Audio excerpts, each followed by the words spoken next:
예, 오늘 말씀의 제목은 내 삶에도 반전이 일어나는가입니다. 내 삶에도 반전이 일어날까? 우리가 영화나 드라마를 보면은 참 반전 이야기들이 굉장히 많이 등장합니다. 그래서 처음에는 악한 사람들이 굉장히 잘 나가고 또 성공하는 것처럼 보이지만, 그리고 선한 사람들, 그런 사람들이 고통받고 어려움을 겪지만 나중에 보면은 결국에는 그 사람들의 운명이 뒤바뀌게 되죠. 그래서 악한 사람들은 엄청난 벌을 받게 되고 선한 사람들은 상을 얻게 됩니다. 그래서 우리는 이런 그러니까 인과응보의 법칙이 이루어지지 않는 그런 드라마나 영화를 보게 되면 기분이 찝찝하죠.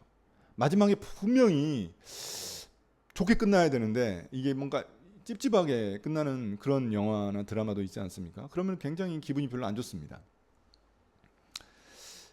그게 이제 우리들인데, 최근에 저는 이제 그 약한 영웅이라고 요새 굉장히 넷플릭스에서 많이 사람들이 보더라고요. 뭐 지하철에서도 보니까 보고 있는 그 젊은 애들이 굉장히 많더라고요. 특별히 그 여성들이 많이 보던데 참 희한한 데 그렇게 생각했는데, 아무튼 여성들이 많이 보던데, 그 약한 영웅에 보면은 말 그대로 제목 그대로 약한 사람인데도 불구하고 막 거기에 이제 등장하는 그 학폭을 저지르는 아이들을 막 엄청나게 막 한 명 한 명씩 다 처치하거든요. 막 다 그 약해요. 굉장히 약해가지고 초식동물처럼 보이는 그런 친구입니다.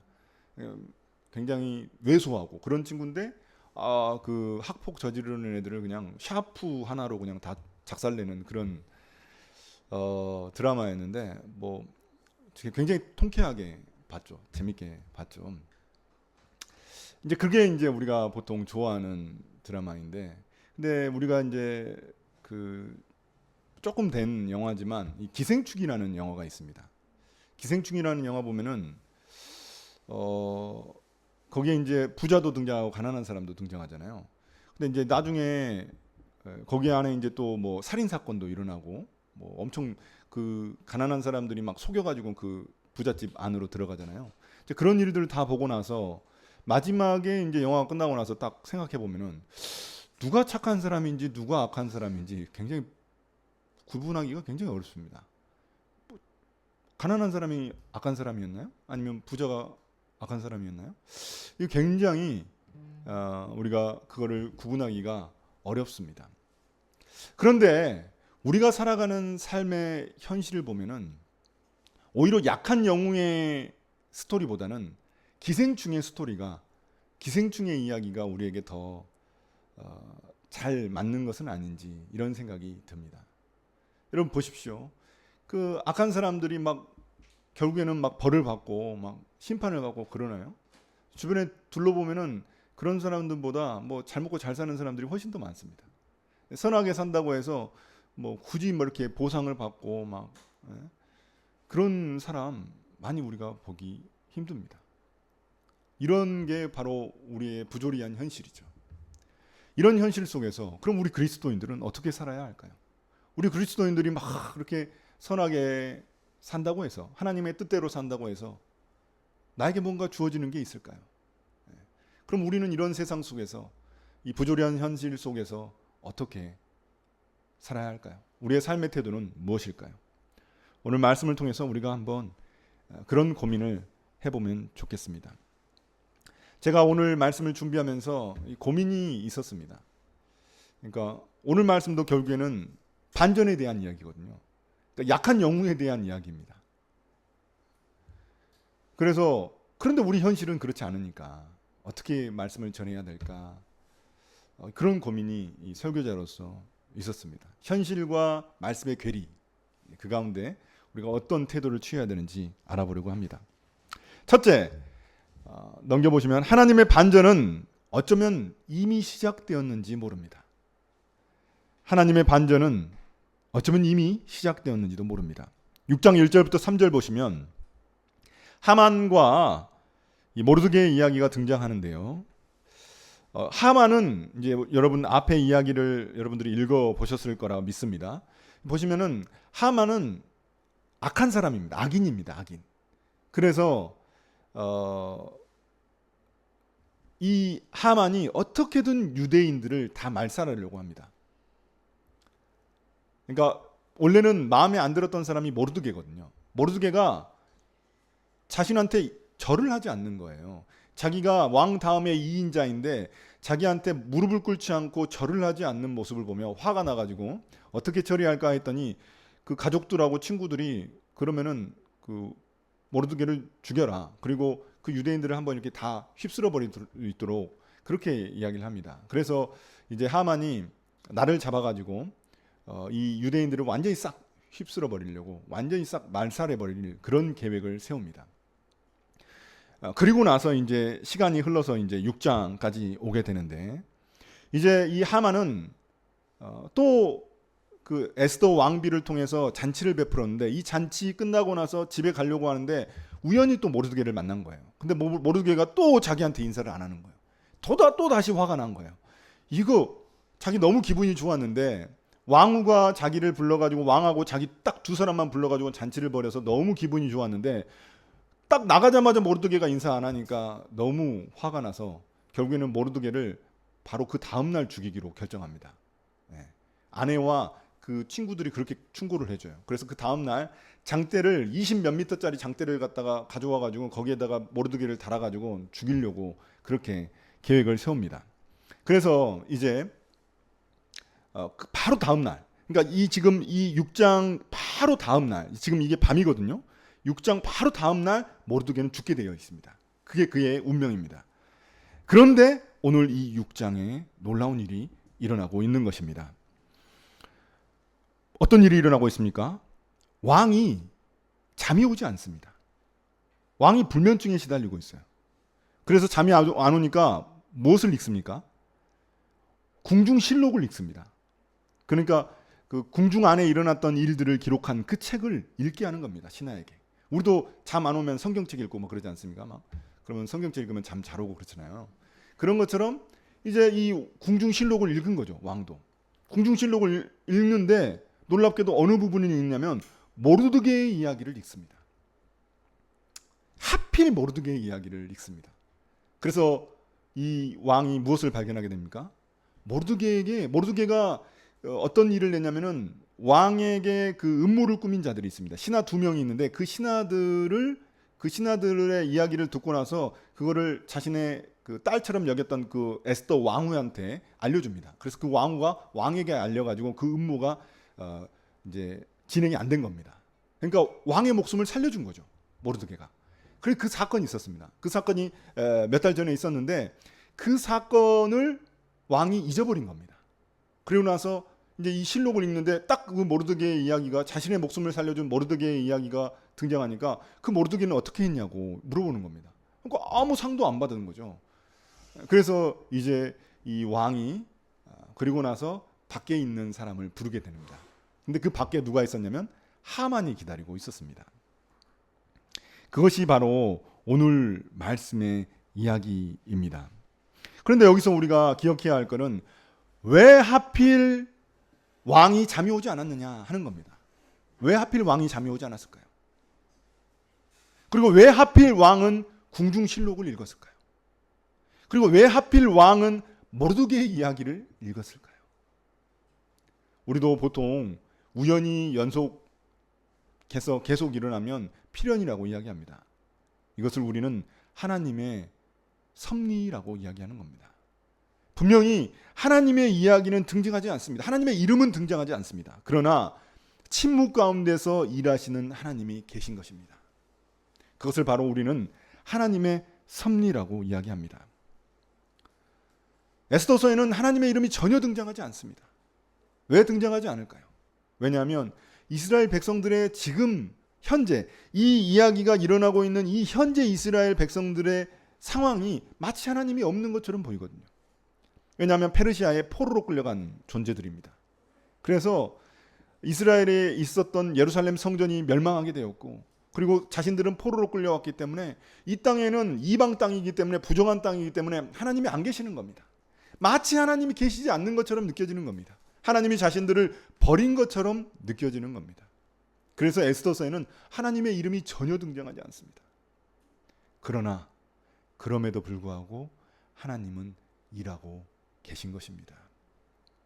하필이라는 단어, 그 단어가 우리에게 하나님의 존재를 느끼게 해줍니다. 그럼 우리의 삶은 어떻습니까? 우리의 삶도 페르시아의 포로로 끌려온 이스라엘 백성들하고 다르지 않는 것 같습니다. 우리도 이 땅에서 살아가면서 하나님의 존재를 느끼지 못할 때가 너무나 많습니다. 하나님이 계심에도 불구하고 나에게는 어떤 일도 일어나지 않는 것만 같습니다. 내 삶의 기적은 왜 이렇게 일어나지 않는 것인지, 그런 생각이 들어서 하나님께 실망하기도 합니다. 하나님, 왜 내 삶은 뭔가 일이 일어나지 않습니까? 하나님의 기적이, 하나님의 반전이 왜 일어나지 않습니까? 생각이 들면서 실망하기도 합니다. 그러나 우리가 깨닫지 못하는 것이 있습니다. 그것은 뭐냐면 지금 현재 우리는 그것을 깨닫지 못할 수 있다는 것입니다. 하나님의 섭리는 나중에 깨닫게 되는 것입니다. 지금 현재는 아무런 일도 일어나지 않는 것처럼 보이지만 우리가 시간이 지나고 나면 그것이 하나님의 섭리였음을 깨닫게 됩니다.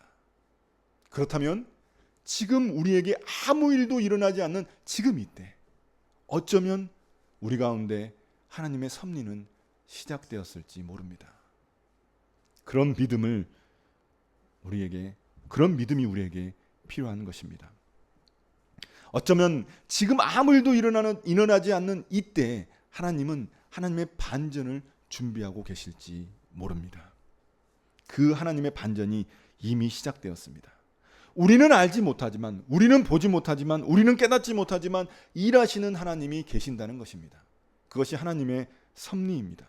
왜냐하면 우리가 오늘 암송 구절에서 본 것처럼 하나님은 주무시지도 않고 자지도 않으시고 주무시지도 않으시기 때문입니다. 하나님은 항상 우리를 보고 계시고 우리의 소리를, 우리의 고통을 듣고 계십니다. 이미 반전은 시작되었을지 모릅니다. 그럼 하나님의 반전은 어떤 방식으로 일어날까요? 하나님의 그 반전이 일어나는 방식은 무엇일까요? 둘째, 하나님의 반전은 우리의 상상을 초월하는 방식으로 일어납니다. 여러분, 오늘 말씀을 보십시오. 하만이, 이 왕이 밖에 누구 없느냐라고 부르는데 누가 있습니까? 하만이 기다리고 있습니다. 하필 왜 하만입니까? 그러니까 왕이 새벽까지 잠을 못 이뤄가지고 새벽에 누군가를 부른 거예요. 밖에 있는 사람을. 근데 하만이 거기에 있었습니다. 왜 하만이 거기에 있었을까요? 하만이 아침에 모르드게를 갖다가 장대에 매달아가지고 죽이려고 하는데 그것도 못 참는 거예요. 빨리 죽이려고 빨리 왕 앞에 달려가가지고 기다리고 있었던 거예요. 내가 왕 잠에서 깨어나자마자 들어가가지고 내가 모르드게를 장대에 매달아가지고 죽여야지, 이렇게 생각하고 있었던 거예요. 그래서 하필 거기에 기다리고 있었던 겁니다.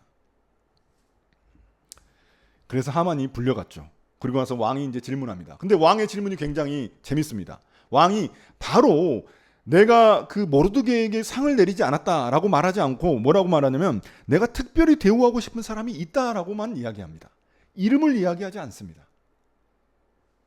이것도 굉장히 특이한 거예요. 이름을 말하지 않으니까 하만은 어떻게 생각합니까? 자기라고 생각합니다.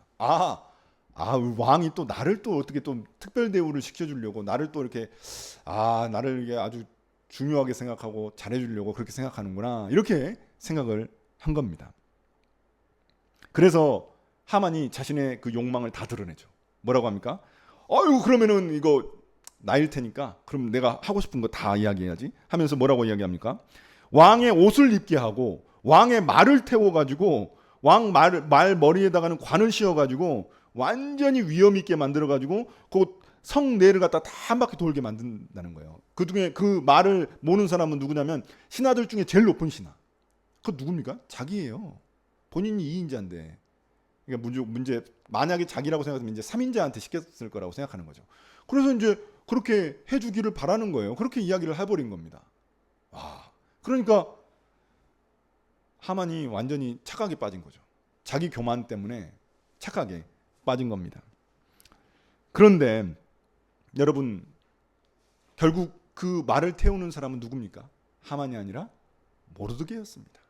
자기가 그렇게 죽이고 싶어서 새벽 일찍 왕 앞에 나온 그럴 수밖에 없었던 그 사람, 한 사람, 죽이고 싶은 그 사람, 이 모르드게였습니다. 모르드게는 어떤 상태였을까요? 모르드게는 이런 일들이 일어나는 걸 알고 있었을까요? 몰랐습니다. 무슨 일이 일어나는지 모르드게는 모릅니다. 모르드게는 그때 그 당시에 그 음모를 반역의 음모를 고발했을 때 그때 왕이 자신한테 뭔가 상을 내리지 않는 것에 섭섭했을 수 있습니다. 그리고 하나님이 자신한테 뭔가 상을 주지 않아서 섭섭했을 수 있습니다. 서운했을 수 있습니다. 그러나 하나님은 다 알고 계셨죠. 그리고 이 모르드게가 다시금 상황이 역전되는 일이 일어나게 된 것입니다. 모르드게는 모릅니다. 무슨 일이 일어나는지 전혀 모릅니다. 그러나 놀라운 일이 이 가운데 일어나고 있는 것입니다. 하나님은 이 악인의 착각과 교만까지도 하나님의 뜻을 이루기 위해 사용하십니다. 우리의 삶을 한번 여러분 생각해 보십시오. 우리가 처한 상황이 불리할 수 있습니다. 내가 손해보는 상황일 수 있습니다. 하나님의 뜻을 행하는 데 있어서 우리가 손해볼 수 있죠. 그리고 억울할 수도 있습니다. 주님이 몰라주신다고 그렇게 불평을 가질 수도 있습니다. 하나님 왜 몰라주십니까? 제가 이렇게 열심히 하나님을 섬기는데 왜 나에게는 어떤 일도 일어나지 않습니까? 불평과 불만이 있을 수 있습니다. 사람들도 몰라주고. 그러나 오늘 말씀을 보면 하나님은 다 알고 계시는 겁니다. 하나님은 우리의 모든 행위를 다 보고 듣고 계십니다. 그러나 우리가 잊어버리는 것은 무엇입니까? 내가 기대하고 있는, 내가 예상하는 그 나의 때와 하나님의 때가 다를 수 있다는 것입니다. 내가 생각하는 그때에 하나님이 일해야 된다고 생각하지만 하나님의 때는 다를 수 있습니다. 그래서 내가 이 땅에서 내가 하나님의 뜻을 행하는 데 있어서, 하나님 말씀에 순종하는 데 있어서 손해보고 억울한 일이 있을지라도, 그럼에도 불구하고, 그러므로 말미암아 내가 이 땅에서 실패하기도 하고 고통을 겪을지라도 하나님은 다 알고 계십니다. 그리고 하나님은 우리의 모든 실패와 고통, 또 악인들의 그런 교만까지도 다 사용하셔서 하나님의 반전을 준비하고 계시는 것입니다. 그 하나님의 반전을 우리가 신뢰하고 믿어야 하는 줄 믿습니다. 그러나 그 반전이 우리가 생각하는 반전은 아닐 수도 있습니다. 그래서 셋째, 반전의 완성은 지금이 아니라 미래에 있습니다. 6장 12절부터 13절입니다. 하만이 이제 그 모르드게를, 성내를 이제 그 말에 태워가지고, 왕의 말에 태워가지고 한 바퀴 돕니다. 백성들이 다 봅니다. 하만이 페르시아에서 2인자인데 자기가 죽이려고 했었던 그 모르드게, 그러니까 조선을 지금 벌써 온 페르시아 성내에 다 선포를 했거든요. 그래서 백성들은 다 알고 있습니다. 이 하만이 유대인들을 싹 말살하려고 한다는 것을 다 알고 있습니다. 그런데 그 하만이 하필 유대인 모르드게를 갖다가 왕의 말에 태워가지고 왕의 옷을 입히고, 왕이 높이고 싶은 사람은 이렇게 대우하신다 하고 이렇게 막 자랑하면서 막 성을 돌아다니는 겁니다. 여러분 생각해 보십시오. 하만의 얼굴을 한번 생각해 보십시오. 얼마나 수치스럽겠습니까? 얼마나 창피하겠습니까? 그런 상황이 지금 벌어지고 있는 것입니다. 그래서 이 수치심에 자기 집으로 돌아가가지고 너무 분노해가지고 이제 아내하고 친구들한테 이야기했더니 그 아내와 친구들이 뭐라고 이야기합니까? 너 반드시 멸망할 거야. 그렇게 예언을 합니다. 옳은 소리를 합니다. 얼마나 통쾌한 반전입니까? 이인자가 완전히 운명이 뒤바뀌고 그 죽어야 했던 그 운명의 모르드게는 이제 완전히 높임을 받게 되었습니다. 놀라운 반전이 일어난 것입니다. 여기까지 설교하면 얼마나 좋겠습니까? 여기서 설교를 마치면 우리가 내 삶에도 반전이 일어나구나. 하나님이 내 삶에 반전을 일으켜서 해주신다. 이렇게 위로와 격려를 받으면 얼마나 좋겠습니까? 저도 여기서 설교를 마치면 참 좋겠죠. 그러나 우리의 삶은 그렇지 않다는 겁니다. 우리의 삶을 보십시오. 악인들은 너무나 잘 먹고 잘 삽니다. 유전무죄, 무전유죄. 돈 없으면 형량도 높아집니다. 돈 있는 사람들 백 쓰고 돈 써서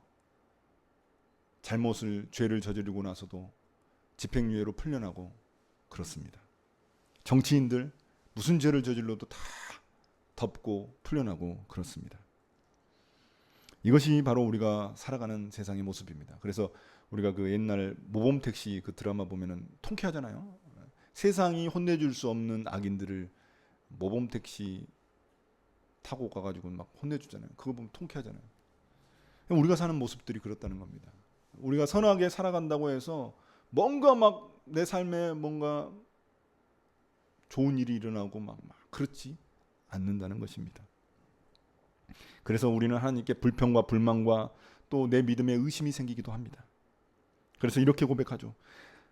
하나님, 제가 선한 사람이라고 딱 잘라 말할 수는 없습니다. 우리가 보통 양심이 있으면은 내가 선한 사람이다, 내가 하나님의 뜻대로 다 산다 이렇게 말할 수는 없죠. 그래서 하나님, 제가 선한 사람이라서 무조건 상을 받아야 된다고 말할 수는 없을 것 같습니다. 이게 우리의 솔직한 고백입니다. 그러나 그래서 최소한 악인들이 저렇게 살아서는 안 되지 않습니까? 악인들이 저렇게 떵떵거리고 살고 어떻게 저렇게 잘 삽니까? 저는 아니더라도 저 사람들은 저렇게 살면 안 되잖아요. 이게 우리의 솔직한 고백입니다. 그러나 성경은 우리에게 어떻게 이야기합니까? 이미 하나님의 반전은 시작되었다고 이야기합니다. 우리의 반전은 무엇일까요? 우리의 반전은 주님이 우리를 구원해 주셨다는 사실입니다. 우리가 원래 죄인이었잖아요. 하나님의 심판을 받을 수밖에 없는, 지옥 갈 수밖에 없는 그런 운명이었습니다. 그런데 예수님이 십자가에서 우리의 운명을 반전시켜 주신 것입니다. 죄인이 하나님의 자녀가 되었다는 그 반전이 우리에게 이미 일어난 것입니다. 이 사실을 믿고 살아가는 사람들이 바로 그리스도인들입니다. 어쩌면 우리에게는 이 땅에서의 반전은, 우리가 기대하는 반전은 일어나지 않을 수도 있습니다. 세상 사람들이 생각하는 그 반전은 일어나지 않을 수도 있습니다. 내가 착하게 산다고, 내가 하나님의 뜻대로 순종하며 산다고 해서 내가 부자 되거나 내가 막 높은 지위에 올라가거나 그렇지 않을 수 있습니다. 여전히 고통 가운데 있고, 여전히 힘든 가운데 있고, 어려움 가운데 있을 수 있습니다. 악인들은 막 잘 나가고 그런 일들이 있을 수 있습니다. 반전은 일어나지 않을 수도 있습니다. 그러나 성경은 우리에게 어떻게 이야기합니까? 이미 반전은 일어났다고 이야기합니다. 그리고 그 완벽한 반전이 우리를 기다리고 있다고 말합니다. 그 완벽한 반전이 바로 하나님의 약속입니다. 주님이 다시 오시는 날, 그때 악인은 반드시 심판을 받습니다. 그게 성경의 메시지입니다. 지옥이 왜 있습니까? 반드시 악인들은 그 행한 일대로 심판을 받는다는 것입니다. 그리고 주님의 뜻대로 살아가려고 하는 그 사람들, 때로는 넘어지기도 하고, 때로는 의심을 품기도 하고, 때로는 정말 불평불만이 있기도 하지만 그럼에도 불구하고 다시 일어나서 믿음대로 하나님의 뜻대로 살아가려고 하는 그 사람들에게는 하나님의 상이 주어진다는 것입니다. 그것이 성경의 약속입니다. 이미 우리에게 반전은 시작되었고 완벽한 반전은 우리를 기다리고 있습니다. 그것을 믿으십니까?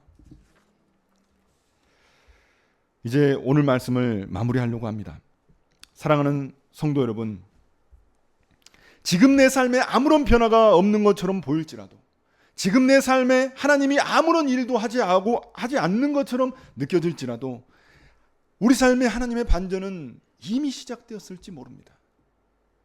하나님이 그 반전을 준비하고 계시는 그런 시간일 수 있습니다.